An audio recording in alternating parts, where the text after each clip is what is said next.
अस्सलामुअलैकुम वरहमतुल्लाहि वबरकातुहू।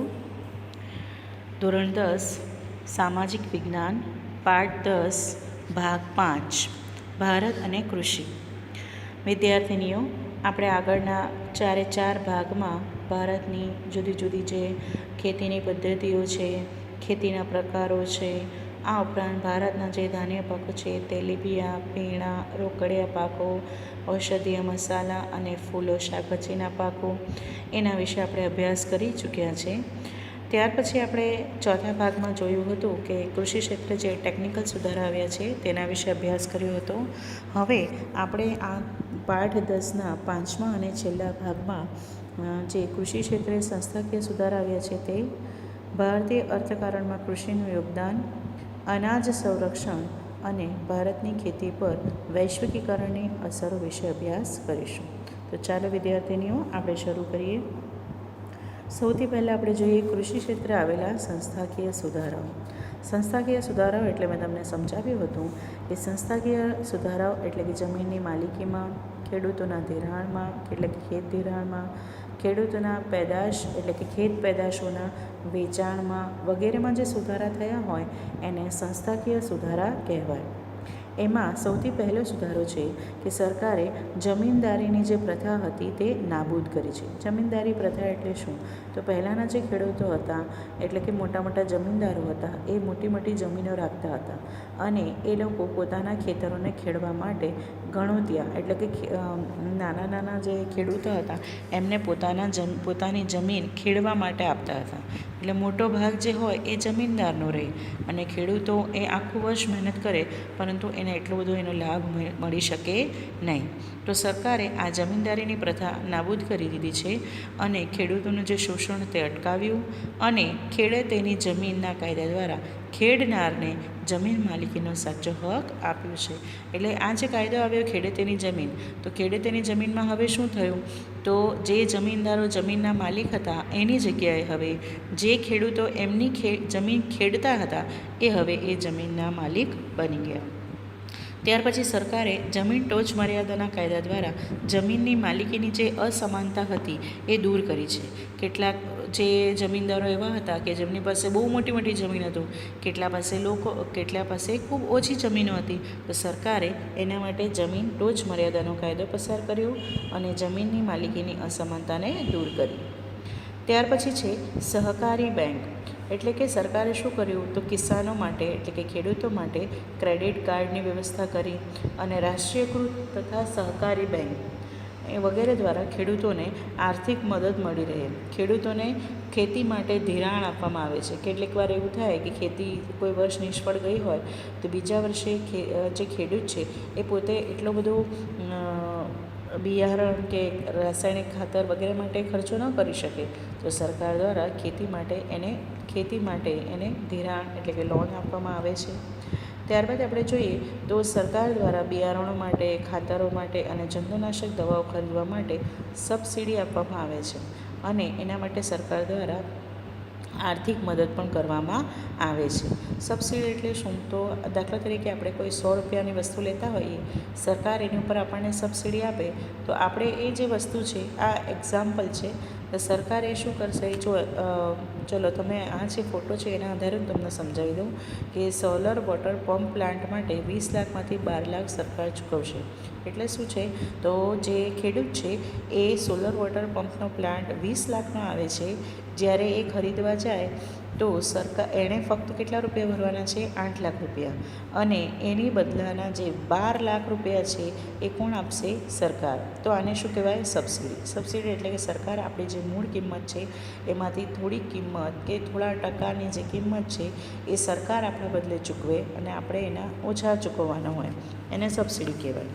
હવે આપણે બીજું આગળ જોઈએ તો ખેડૂતોને માટે વીમાકીય રક્ષણ આપવામાં આવ્યું છે. હવે શું છે કે કેટલીક વાર મેં તમને કહ્યું ને કે એવું થાય છે કે કોઈ વરસાદ નિષ્ફળ થઈ જાય તો એને કારણે ખેતી બરાબર થતી નથી, બરાબર? આ સિંચાઈની સગવડ ન હોય. આ ઉપરાંત અત્યારે આ વર્ષ તો તમે જોયું છે કે 2020ના વર્ષમાં આપણે જોયું કે તીડના ટોળા આવતા હતા, એટલે કે તીડનું આક્રમણ થાય તો તે સમયે ઊભો પાક જે હોય છે એ પાક બરબાદ થઈ જાય છે, ખરાબ થઈ જાય છે. એવા ઘણા બધા કારણોસર જ્યારે ખેડૂતોનો પાક બરબાદ થઈ જાય, ખરાબ થઈ જાય, તો તે સમયે સરકાર દ્વારા શું કરવામાં આવે છે હવેથી કે પ્રધાનમંત્રી દ્વારા પાક વીમા યોજના બહાર પાડવામાં આવે છે. એટલે ખેડૂતોના જે ખેતીના પાકો છે એને વીમાકીય રક્ષણ હોય છે. જ્યારે એમનો પાક એવી રીતે નિષ્ફળ થાય તો સરકાર દ્વારા એ પાકનો વીમો ઉતરાવવામાં આવે છે કે એને કારણે એમને આર્થિક પૈસા સ્વરૂપે એની મદદ આપવામાં આવે છે. ત્યારબાદ આપણે જોઈએ ખુલ્લી હરાજી. ખુલ્લી હરાજી એટલે શું? તો માર્કેટ યાર્ડમાં, એટલે કે જ્યાં ખેડૂતો પોતાની ચીજવસ્તુઓ વેચવા માટે જાય છે, એ માર્કેટ યાર્ડમાં ખેત પેદાશોના વેચાણમાં સરકાર દ્વારા કાયદાકીય જોગવાઈ બનાવવામાં આવી છે. એટલે કે કાયદો બનાવવામાં આવ્યો છે અને એ પ્રમાણે ખુલ્લી હરાજી કરાવવામાં આવે છે. ખુલ્લી હરાજી એટલે કે સરકાર દ્વારા જે ખેડૂતોએ ઉત્પાદન કર્યું હોય એ ઉત્પાદનની સામે બોલીઓ બોલાવવામાં આવે છે. એટલે કે એમાં જે પહેલાંના સમયમાં શું હતું કે કોઈ એક વચ્ચેનો વ્યક્તિ હોય, મધ્યસ્થી હોય, એ વેપારીની પાસે જાય અને ભાવ નક્કી કરે અને પછી ખેડૂત પાસે આવીને ભાવ નક્કી કરે અને એવી રીતે એ એકબીજાને, ખેડૂત અને વેપારી સીધે સંપર્કમાં ના આવે, પણ વચ્ચે કોઈ મધ્યસ્થી હોય અને એને કારણે એ જે મધ્યસ્થી વ્યક્તિ હોય એ ક્યાં તો વધારે નફો મેળવે, ક્યાં તો એ પોતાના વધારે પૈસાના ટકા રાખે, પોતાનું કમિશન વધારે રાખે. એટલે ખેડૂતને જેટલો લાભ થવો જોઈએ તેટલો થતો હતો નહીં. પરિણામે સરકારે શું કર્યું છે? ખુલ્લી હરાજી એટલે સામે હવે બોલી લગાવવામાં આવે છે અને એને પરિણામે ખેડૂતને એનો સીધો નફો મળે છે. ત્યારબાદ આપણે જોઈએ તો સરકાર દ્વારા ઘણી બધી સહકારી મંડળીઓની રજૂઆત કરવામાં આવી છે. ખેડૂતોને એમના ખેત પેદાશોના પૂરેપૂરા ભાવ મળી રહે એના માટે ખરીદ વેચાણ સંઘ, સહકારી ધોરણે ગોદામો, શીતગૃહો, ત્યાર પછી સહકારી મંડળીઓ વગેરે ઘણી બધી જુદી જુદી સેવાઓ અને સુવિધાઓ સરકાર દ્વારા પૂરી પાડવામાં આવી છે. ત્યાર પછી NAFED, ગ્રોફેડ અને NDDB એટલે આ શું છે? તો NAFED એ શું છે? તો ભારતીય રાષ્ટ્રીય કૃષિ સહકારી વિપણન સંઘ, એટલે national agricultural cooperative marketing federation of India. એટલે આ શું છે કે અહીંયાથી શું કરવામાં આવે છે? તો ખેડૂતોને જે જુદી જુદી વસ્તુઓ છે એને વેચાણ કરવામાં આવે છે. ત્યાર પછી GORFD એટલે ગ્રોફેડ, એનું ફૂલ ફોર્મ છે ગુજરાત કોઓપરેટિવ ઓઇલસીડ્સ ગ્રોવર્સ, એટલે ગુજરાત તેલીબિયા ઉત્પાદક સંઘ. અને ત્રીજું અને છેલ્લું છે NDDB, national dairy development board, રાષ્ટ્રીય ડેરી વિકાસ નિગમન. એટલે સરકારે શું કર્યું છે? તો ખેડૂતો પાસેથી ખેત પેદાશોને નક્કી કર્યા ભાવે ખરીદવા માટે સરકાર દ્વારા આવી જુદી જુદી સંસ્થાઓની રચના કરવામાં આવેલી છે. હવે આપણે આગળ જોઈશું હરિયાળી ક્રાંતિ. હરિયાળી ક્રાંતિ વિશે મિત્રો તમે 8મા ધોરણમાં 9મામાં પણ ભણી ગયા છો. ઈસવીસન 1960માં આપણા ભારતમાં હરિયાળી ક્રાંતિ સર્જાઈ. એ પહેલાંનો સમયગાળો એવો હતો કે ભારતમાં અનાજ માટે બહુ જ અછત હતી, બરાબર. અને ભારત એક કૃષિ પ્રધાન દેશ છે, છતાં પણ એણે અનાજ જેવી વસ્તુની પણ વિદેશોમાંથી શું કરવી પડતી હતી? આયાત કરવી પડતી હતી. તો આપણો દેશ તે સમયે શું હતો? પરાવલંબી હતો. પરંતુ આજે હવે આપણે જોઈએ તો આજે બિયારણોની જાતો, એટલે કે જુદા જુદા બિયારણો જે છે એની જાતો સુધારવામાં આવી છે. રાસાયણિક ખાતરોનો ઉપયોગ વધારવામાં આવ્યો છે. આપણા જે ખેડૂત છે એ પ્રચંડ પુરુષાર્થ કરે છે. સિંચાઈની સવલતમાં વધારો થયો છે અને આ બધા પરિબળોથી કૃષિના ઉત્પાદનમાં જે અસાધારણ વધારો થયો છે એને હરિયાળી ક્રાંતિ અથવા તો ગ્રીન રેવોલ્યુશન કહેવામાં આવે છે.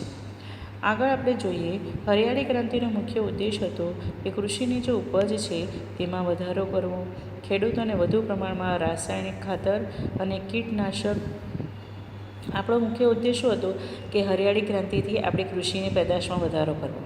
પણ ખેડૂતોએ ધીમે ધીમે શું કર્યું? તો રાસાયણિક ખાતર અને કીટનાશકોનો એટલો બધો વધારે ઉપયોગ કરવા માંડ્યો કે જેને કારણે કૃષિનો ઉપયોગ જે છે એ ઉપયોગ, એટલે કૃષિની જે ઉપજ છે એનું ઉત્પાદન છે એ ઉત્પાદનમાં તો વધારો થયો છે, બરાબર. પણ ધીમે ધીમે આપણે એ જે રાસાયણિક ખાતર છે એના સાઈડ ઇફેક્ટ્સ પણ આપણે જોઈ રહ્યા છીએ. હરિયાળી ક્રાંતિથી ઘઉં અને ડાંગરના પાકમાં પણ ખૂબ વધારે વિક્રમજનક ઉત્પાદન થયું છે, એટલે બહુ જ વધારે ઉત્પાદન થયું છે. આપણા દેશમાં જે આ ખાદ્ય અન્નની અછત હતી ત્યાં આજે અનાજના પર્યાપ્ત એવા ભંડારો છે, બરાબર.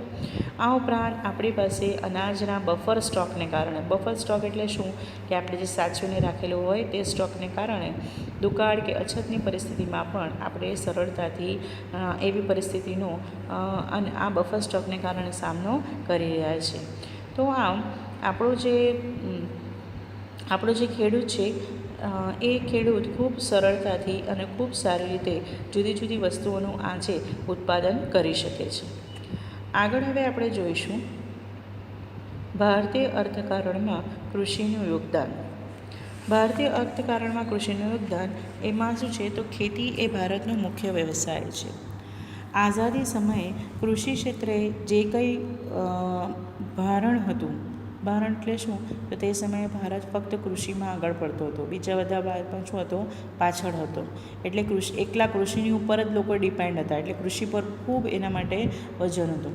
તો એ આજે જે ભારણ છે એ હવે થોડું શું થઈ ગયું છે, ઓછું થઈ ગયું છે.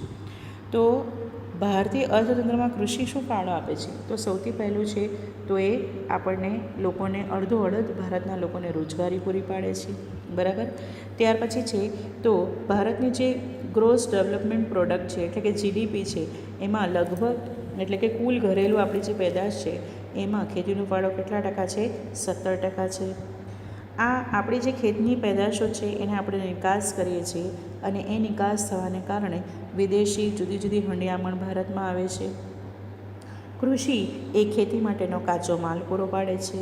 અને ત્યાર પછી આપણે છેલ્લું સૌથી અગત્યનું જોઈએ તો ખેતી જે છે એ ભારતની લગભગ 1 અબજ કરતાં પણ વધારે વસ્તીને ખોરાક પૂરો પાડે છે. એટલે ભારતીય અર્થતંત્રમાં કૃષિનો ખૂબ ખૂબ ખૂબ મોટો ફાળો રહેલો છે. આગળ હવે આપણે જોઈશું અનાજ સંરક્ષણ. આજે કોઈપણ દેશ માટે અનાજ સંરક્ષણ બહુ જ જરૂરી છે, કારણ કે જેમ જેમ અનાજની માંગ વધતી જાય છે એની સામે આપણે ઉત્પાદન પણ એટલું થાય છે, બરાબર છે. પણ કોઈક વર્ષ એવું હોય કે જ્યારે આ ઉત્પાદનનું પ્રમાણ ઓછું હોય તો એની સામે આપણે ઝઝૂમવા માટે આપણું અનાજનું સંરક્ષણ હોવું જ જોઈએ. આપણા ઈસવીસન 1951માં આપણા દેશની જે વસ્તી હતી એ 36 કરોડ હતી, 36 કરોડ અને 10 લાખ જેટલી હતી, જ્યારે આજે આપણી વસ્તી 125 કરોડ કરતાં પણ શું છે, વધારે છે, બરાબર. એટલે હવે ધીમે ધીમે આપણે અનાજનો બફર સ્ટોક ઊભો કર્યો છે અને અનાજનો બફર સ્ટોક ઊભો કરીને દુકાળ કે ઓછા અનાજ કે ઉત્પાદન થાય છે તે સમયે આપણે અનાજની તંગી અટકાવી શક્યા છીએ. આ જે અનાજ છે હજારો ગરીબ પરિવારોને વિનામૂલ્યે આપણે આપીને એમની ભૂખ મિટાવી શકીએ છીએ. અનાજનો બગાડ આપણે અટકાવવાની ખૂબ તાતી જરૂરિયાત છે, કારણ કે જો આપણે અનાજનો બગાડ અટકાવીશું તો આપણે જે અત્યારે નવું આપણે ત્યાં અનાજ ઉત્પાદન થાય છે એનો આપણે સ્ટોક વધારે કરી શકીશું અને ગરીબોને વધારે સારી રીતે અનાજ વિતરણ કરી શકીશું. ત્યારબાદ આપણે જોઈએ ખેતી પર વૈશ્વિકીકરણની અસર. આપણો ભારતનો જે ખેડૂત છે એ એની જુદી જુદી ખેત પેદાશોને વિશ્વમાં બજારમાં વેચી શકે છે અને ખૂબ સરળતાથી આપણે નફો મેળવી શકીએ છીએ. આયાત નિકાસની જે પ્રક્રિયા છે એ આજે સરળ બની ગઈ છે. શા માટે? કારણ કે આપણે વૈશ્વિકીકરણથી જોડાયા છે. એટલે એક દેશમાંથી બીજા દેશમાં જે આપણે કોઈપણ વસ્તુ વેચવા જઈએ છીએ તો એ વસ્તુ આપણે સરળતાથી કોઈપણ પ્રકારના પ્રતિબંધ વગર વેચી શકીએ છીએ. વિશ્વના જે ફૂલો છે, ફળો છે અને ખેતીની ઉત્પાદિત થયેલી વસ્તુઓ છે એ સરળતાથી હવે ભારતના બજારમાં આપણને મળતા થયા છે. આ ઉપરાંત હવે આપણે જોઈએ તો વૈશ્વિકીકરણથી ભારતમાં બહુરાષ્ટ્રીય કંપનીઓ દ્વારા વેચવામાં આવતા મોંઘા ભાવના જીનેટિકલી મોડિફાય BT બિયારણો આવી ગયા છે. એના લીધે ખેતી તો ખર્ચાળ બની છે, પણ એનાથી ઉત્પાદનમાં અનેક ગણો વધારો થયો છે. આજે હવે ભારત એ વૈશ્વિક બજારમાં એટલું બધું આગળ પડતું થઈ ગયું છે કે જેને કારણે વિશ્વના બજારમાં આપણી ગુણવત્તાસભર જે કૃષિ પેદાશ છે એની પેટન્ટ આપણા દેશના નામે નોંધાવવી જરૂરી બની ગઈ છે. એટલે એ આપણી ખૂબ મોટી સિદ્ધિ કહી શકાય. વિદ્યાર્થીનીઓ, આપણે જાણીએ છીએ કે કૃષિ ક્ષેત્રે આપણે વૈશ્વિક બજારોમાં જે સ્પર્ધાઓ છે એની સામનો કરવા માટે નવી ટેકનોલોજી અને એ ટેકનોલોજીને અપનાવ્યા બાદ ગુણવત્તા પર ધ્યાન કેન્દ્રિત કરવું ખૂબ જરૂરી છે. કૃષિ ક્ષેત્રે જે જોડાયેલા લોકો છે એમની આર્થિક ઉન્નતિ અને સદ્ધરતા વધારવા માટે આયોજનબદ્ધ આપણે પગલાં લેવા પડશે. આજે આપણે ભલે કૃષિ ક્ષેત્રે આગળ વધ્યા છે, છતાં પણ આપણી પાસે હજુ વિકાસની એટલી બધી તકો રહેલી છે. આપણી પાસે હજુ એટલી બધી જમીનો એવી છે કે જે વણખેડાયેલી પડેલી છે. તો આપણે એ જમીનોનો ઉપયોગ કરીને ચોક્કસ અને ચોક્કસ આપણા દેશને હજુ વધારે કૃષિ ક્ષેત્રે ઉન્નતિ તરફ આગળ લઈ જઈ શકીએ છીએ. અહીંયા આપણો પાઠ 10 પૂરો થાય છે. આશા રાખું છું કે તમને સૌને ખૂબ સારી રીતે સમજ પડી હશે. Thank you.